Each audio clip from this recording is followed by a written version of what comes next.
Amigos del canal, nuevamente, bueno, una revisión y en realidad comentarios, sí, a modo informativo, no solamente de revisión, acerca de un tabaco que para el mercado argentino, quizás seguramente es bastante conocido por algunos, tanto del mundillo de la pipa como del cigarrillo, etcétera, y para el mercado extranjero, americano, europeo, quizá no es tan conocido. Sí, por lo menos desde el punto de vista de la elaboración de mezclas para pipa y otros artículos para fumar, como tal vez acá. Pero seguramente quizá más de uno lo conozca, por lo menos de nombre. No sé si haberlo probado y o fumado. Para mí es un tabaco que tiene muchas bondades, ¿sí? Amado por muchos, odiado por otro tanto quizá, ¿sí?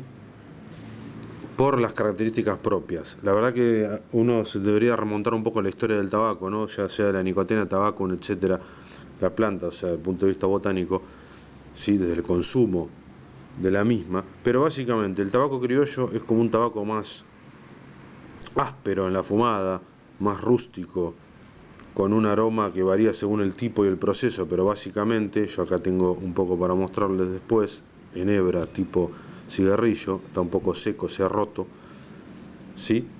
Pero como les decía, un tabaco un poco más áspero, con un strength o con una fortaleza de media alta, diría yo, es más parecido a un Kentucky, si uno quisiera compararlo con algo que tal vez conozca mejor, para hacer la analogía, ¿sí? Es un tabaco que para muchos tiene un aroma amoníaco importante, y de hecho es cierto, ¿sí? Por eso se recomienda cuando uno lo compra, por ejemplo, con la hebra, etcétera, dependiendo del tiempo de añejado que tenga o de estivado que tenga, ¿no? De reposado, para que vaya evolucionando y pierda bastante un poco el amoníaco que tiene, que tal vez hace la fumada más áspera.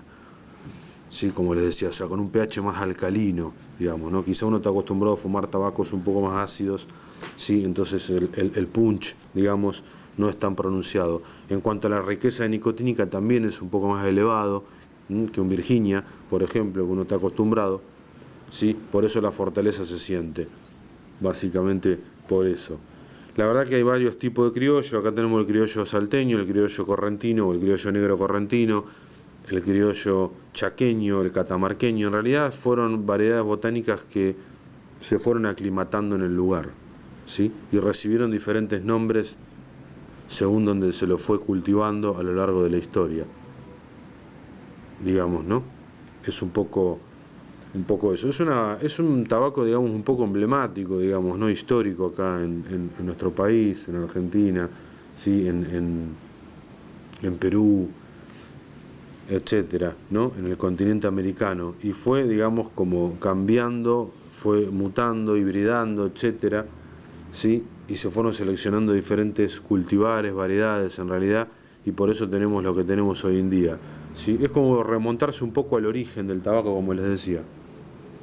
Sí, pero bueno, es para que lo conozcan. Acá se puede conseguir, ¿no? El criollo salteño, por ejemplo, como les decía, el criollo misionero, el criollo correntino. El criollo correntino es el que utiliza, por ejemplo, para la elaboración, junto con el misionero, y también hay criollo en Paraguay, el paraguayo, que se utiliza para la elaboración en algunos lugares de la cuerda, el tabaco cuerda, por ejemplo en el sur de Brasil, como también para la elaboración de los puros acá, de los puros tipo toscano, los Avanti, ¿no? Que se utiliza, yo tengo un video hablando sobre eso, ¿sí? Pero también se puede utilizar en picadura, como está acá, ¿sí? No sé si logran ver, como siempre les digo, marrones, castaños, hoja rota, en realidad media pulverizada. Este es un corte, como les decía, más para cigarrillo, ¿sí? Un poco grueso. Allá se elabora el típico pitillo o el cigarrillo, ¿no? En Corrientes, en el campo, es típico tabaco trenzado del gaucho correntino, sí, por ejemplo, ¿no? El del campo, ¿no? El tabaco negro famoso con la chala de maíz generalmente alude a este tipo de producto.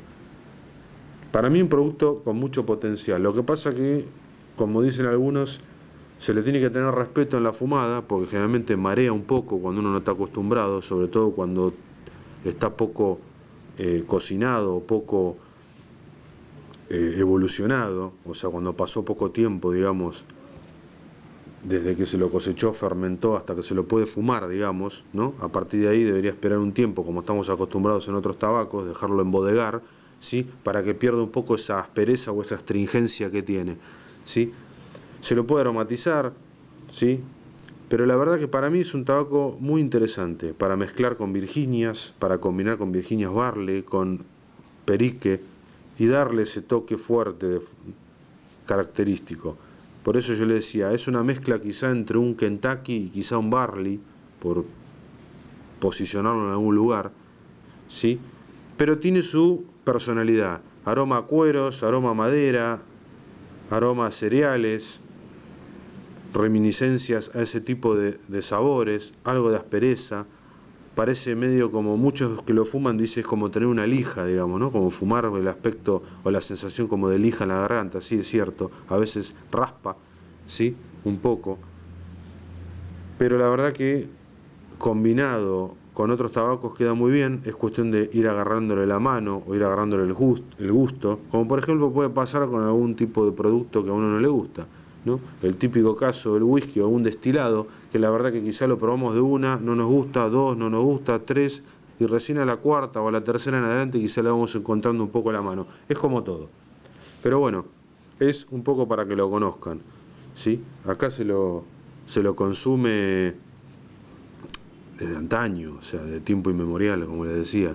Lo que pasa que en el mercado argentino o en el mercado mundial en general, ¿sí?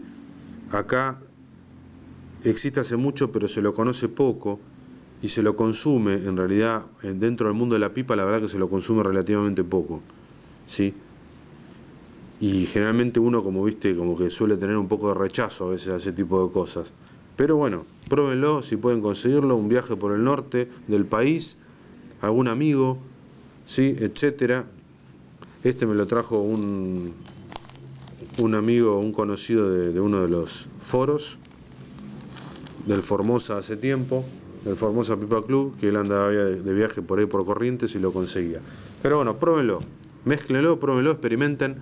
Para mí es un gran tabaco con mucho potencial, ¿sí? Pero bueno, repito, no estamos acostumbrados a esos aromas, a esos sabores, porque la realidad es que los tabacos de pipa que compramos acá, por lo menos a nivel nacional, etcétera, generalmente tienen poco o nada de ese tipo de tabaco. Lo que más se acerca a ese tipo de tabaco, quizá, con una distancia importante, por el tipo de variedad y la selección que tiene, es el tabaco de tipo habanense o el habano, ¿sí? Es quizá lo que se acercaría un poco más a eso en mezclas que tienen ese tipo de tabaco, como algunas de Cornandil, GL Peace, etcétera, que suelen meter un poco de hoja habano en eso, ¿sí? Pero bueno, el habano es otra cosa también, o sea, sería como una especie de criollo, porque de hecho también es como un criollo botánicamente, ¿sí? Pero mucho más seleccionado, ¿sí? O sea, podríamos decir con un grado de calidad superior en algunas cuestiones. Pero bueno, la calidad es algo discutible, como yo siempre les digo, es una cuestión de gustos, pero bueno, pruébenlo. Un abrazo.